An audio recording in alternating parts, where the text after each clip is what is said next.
নমস্কাৰ মৰমৰ ছাত্ৰ ছাত্ৰী আৰু মোৰ বন্ধু বান্ধৱীসকল আহোম ক্লাছেছ ইউটিউব চেনেলটোত আপোনালোকৰ স্বাগতম জনাইছোঁ। আজি মই লৈ আহিছোঁ ক্লাছ 6ৰ আমাৰ বিজ্ঞান কিতাপটোৰ চেপ্টাৰ নম্বৰ 13 আৰু পেজ নম্বৰ দিয়া আছে কিমান 214 214। ছাত্ৰ ছাত্ৰীসকল এই পাঠটিৰ অনুশীলনী থকা যিমানখিনি কোৱেশ্চন আছে মই তোমালোকৰ কাৰণে অতি সহজকৈ লৈ আহিছোঁ যাতে তোমালোকে সোনকালে বুজি পায়। তোমালোকে 214 নম্বৰ পেজত গৈ চাবা এইবিলাক কোৱেশ্চন দিয়া আছে আৰু ইয়াৰ গোটেইখিনি কোৱেশ্চন মই ইয়াত চমুকৈ লৈ আহিছোঁ। ছাত্ৰ ছাত্ৰীসকল তোমালোকে যদি মোৰ চেনেলটোত প্ৰথমবাৰ আহিছা চেনেলটো সাবস্ক্ৰাইব কৰি ৰাখিবা আৰু এনেকুৱা ধৰণৰ ভিডিঅ' তোমালোকে প্ৰথমতে পাই থাকিবা। 1 নম্বৰত দিয়া আছে আমাৰ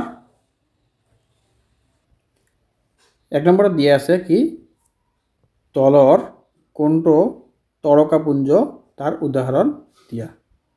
ইয়াত দিয়া আছে এই নম্বৰত উচ্চা, বি নম্বৰত দিছে ধূমকেতু, সি নম্বৰত দিছে সপ্তৰ্ষি মণ্ডল আৰু ডি নম্বৰত দি আছে গ্ৰহাণুপুঞ্জ। ইয়াৰ সঠিক উত্তৰটো হ'ব আমাৰ উত্তৰ নম্বৰ সি। 2 নম্বৰত দি আছে কি তলৰ কোনটো আমাৰ সৌৰজগতৰ সদস্য নহয়। আমাৰ সৌৰজগতৰ সদস্য ইয়াৰ কোনটো নহয়। এ নম্বৰত দি আছে উপগ্ৰহ, বি নম্বৰত দি আছে তৰকাপুঞ্জ, সি নম্বৰত দি আছে ধূমকেতু আৰু ডি নম্বৰত দি আছে গ্ৰহাণু। ইয়াৰ সঠিক উত্তৰটো হ'ব আমাৰ বি নম্বৰটো তৰকাপুঞ্জ। 3 নম্বৰত দি আছে কি আমাৰ তলৰ কোনটো আমাৰ সৌৰজগতৰ সদস্য। এ নম্বৰত দি আছে লুব্ধক, বি নম্বৰত দি আছে কালপুৰুষ আৰু বি নম্বৰত দি আছে আমাৰ কালপুৰুষ আৰু সি নম্বৰত দি আছে কি কেনিছ মেজৰ আৰু ডি নম্বৰত দি আছে গ্ৰহাণুপুঞ্জা।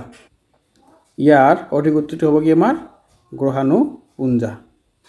তাৰপিছত আমাৰ 4 নম্বৰত দি আছে তলৰ কোনটো সূৰ্যৰ গ্ৰহ নহয়।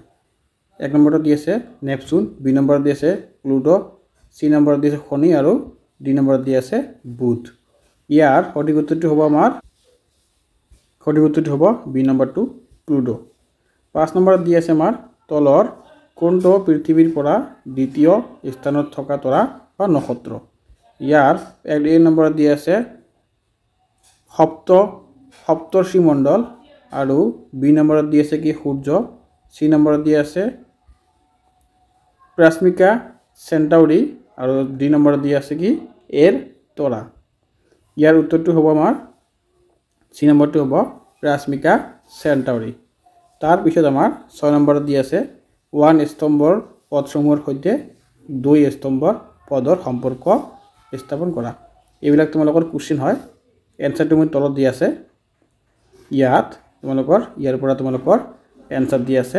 প্ৰথমটো যেনেকুৱা আছে কি ইয়াত আমাৰ এই নম্বৰটো ৰঙা গ্ৰহ হ'ব, এইটো আমাৰ এনচাৰ মংগল আৰু 2 নম্বৰত দি আছে কি আঙুঠি থকা গ্ৰহ এইটো হ'ব শনি আৰু তৰকাপুঞ্জ থকা হ'ব কালপুৰুষ আৰু গ্ৰহ যাক সাধাৰণতে সন্ধ্যা তৰা বুলি কোৱা হয় এইটো হ'ব কি আমাৰ শুক্ৰ।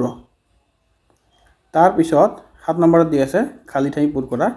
ইয়াৰ 1 নম্বৰটো হ'ব গ্ৰহৰ চাৰিওফালে পৰিভ্ৰমণ কৰি থকা নৱমণ্ডলীয় বস্তুক উপগ্ৰহ বোলা হয়। 2 নম্বৰত দি আছে মংগল আৰু বৃহস্পতি, ইয়াত বৃহৎ হ'ব বৃহস্পতি আৰু 3 নম্বৰত দিয়া আছে কি কেনিছ মেজৰ আৰু 4 নম্বৰত দি আছে কি তোমালোকৰ সূৰ্যৰ পৰা দূৰত্ব অৰ্থক্ৰমত আঁঠুৱা গ্ৰহকেইটাক সজাবলৈ কৈছে। তাৰপিছত আমাৰ 4 নম্বৰত দি আছে তলৰ বাক্যসমূহ সত্য বা অসত্য চিনাক্ত কৰা।